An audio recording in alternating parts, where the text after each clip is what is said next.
Hello, this is Mr. Green coming to you from the Beaver River Studio. Actually, we don't have a studio. This is just a podcast microphone and also some videos we're going to show you. Over the last couple weeks, we've done some recordings with some students on my superintendent's cabinet and to share some questions that they have, but also our public has, and then some answers so that hopefully our public can be well informed. In this particular video, this is a quick video about our capital project. You can find plenty on our website about the information. Our capital project is coming, the vote is coming up on December 12th this week, and just from 1 to 8 in the auditorium. Gemma Clemens is the student that's asking some questions, so you'll see her on this video. She's one of our 9th grade students that's on the superintendent's cabinet. I hope you enjoy, and check out the information on our website, and we'll see you Thursday for the vote. So we have a parking lot project, and we have a roof project in there. We have some movement of classrooms. We've had a significant rise in our special ed population over the last few years, which means we are running out of space. And really the state aids only a certain amount of call square footage for your building, and we're really at that point because over the last 20 years we've dropped some population, so we're really not dropping much anymore, but because of that calculation we can't just build out. We have to do internal movement and do some changes. So actually one of the main rooms that we're talking about doing some construction in is this room. It's kind of cut up in multiple angles. You probably can't see on the camera right now what that looks like, but when you look around, there's it's more set up for a form than function, meaning that it's really designed a certain way. We'll still try to get a nice library feel, but we're going to use the space more efficiently, which then creates space for resource room opportunities, speech opportunities, other neat areas that we need, like AIS, those kind of things. That's a big piece of it. We're putting in a pre-K playground that will be fenced in for our youngest members of our school. So that's Proposition 1. Proposition 2 is actually a full reconstruction of our pool. The pool has not really been reconstructed or worked on other than some facelift and a little bit of pump work in there since 1967. So it's time for us to take a look at that. We're finding that the chlorine environment that's really underneath the pool is deteriorating the rebar that's kind of the structure, and we're starting to see some of that fall apart. So the first proposition has some remediation for that to kind of band-aid it to get us for a longer period of time. The second proposition is a full reconstruction. It's a significant cost, so we wanted to pull that out. The first proposition is no cost to a taxpayer. The second proposition, there will be a cost to taxpayers. And then the third proposition is because we're doing so much work in the pool, the locker rooms really need work along with that.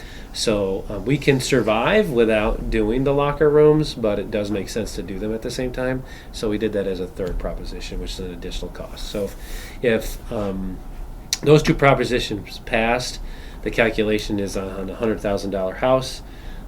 It would cost a taxpayer about $34 a year for that. One way I like to do a comparison is where can you get a gym membership for $34 a year? So, and we don't charge for our pool use or any of our facilities for our residents. So we try to get that too. So the vote is on Thursday. It's from 1 to 8 right here in the library, and we'll go from there. So. If the third proposition does pass, how long do you think it would take for the pool and locker rooms to be reconstructed? Oh, excellent question. So there's a long time frame for building projects because this is really a conceptual model. When you look at what's on our website, we're trying to give an idea to the taxpayers of what this would look like, but it's not designed. So we have to do that. If the propositions pass Thursday, then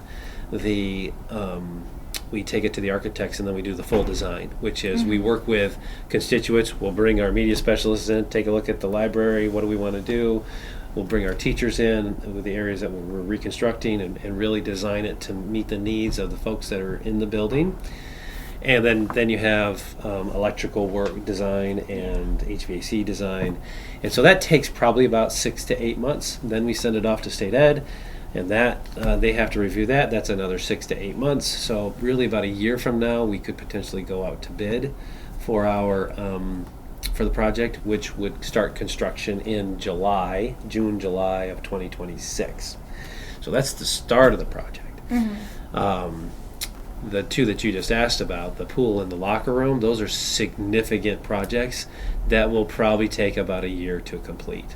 So we're going to have to do a lot of adjustment starting that summer of 26 all the way through. I mean, maybe the locker rooms are done a little earlier than the Yeah. pool, but we would look at kind of holding off with our pool classes,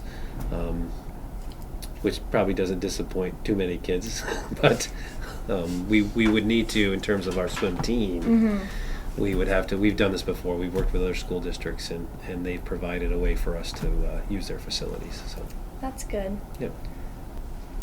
So if our project costs less than what we had budgeted for, what would that extra money go to? So what we'll do is we'll bring that to the board, right? And the board can have some decisions with that. There is a list. So this project, when it was developed, was a 4-year process. There is a list of items that below this list that we're doing for this Yeah. project that haven't been addressed yet. Some of which, for instance, would be the playground, our elementary playground. Now we're doing a Yeah. pre-K playground. You know, we, based upon this budget, don't have enough to do much, if anything, with the elementary playground equipment that's there that's about 20 years old. So we will, we could reallocate the funds for that. We could say, well, because it was down so much, this is what the cost to the taxpayers will be, and it's less to the taxpayers. When taxpayers approve what goes through, the board has to decide what they want to do with what's left over in that Yeah. case, right? So it all depends. You know, the project we did with the turf field, that project when it was bid was $3 million less. Oh. And what we did with that, we were able to do a tremendous amount of our roofing for that. So we take a look at what is the most efficient way to use those funds, and do we want to do that or not? It's already been approved to be bonded in terms of like a loan. So the board will have to wrestle with that piece. So, Yeah. yep, a good question.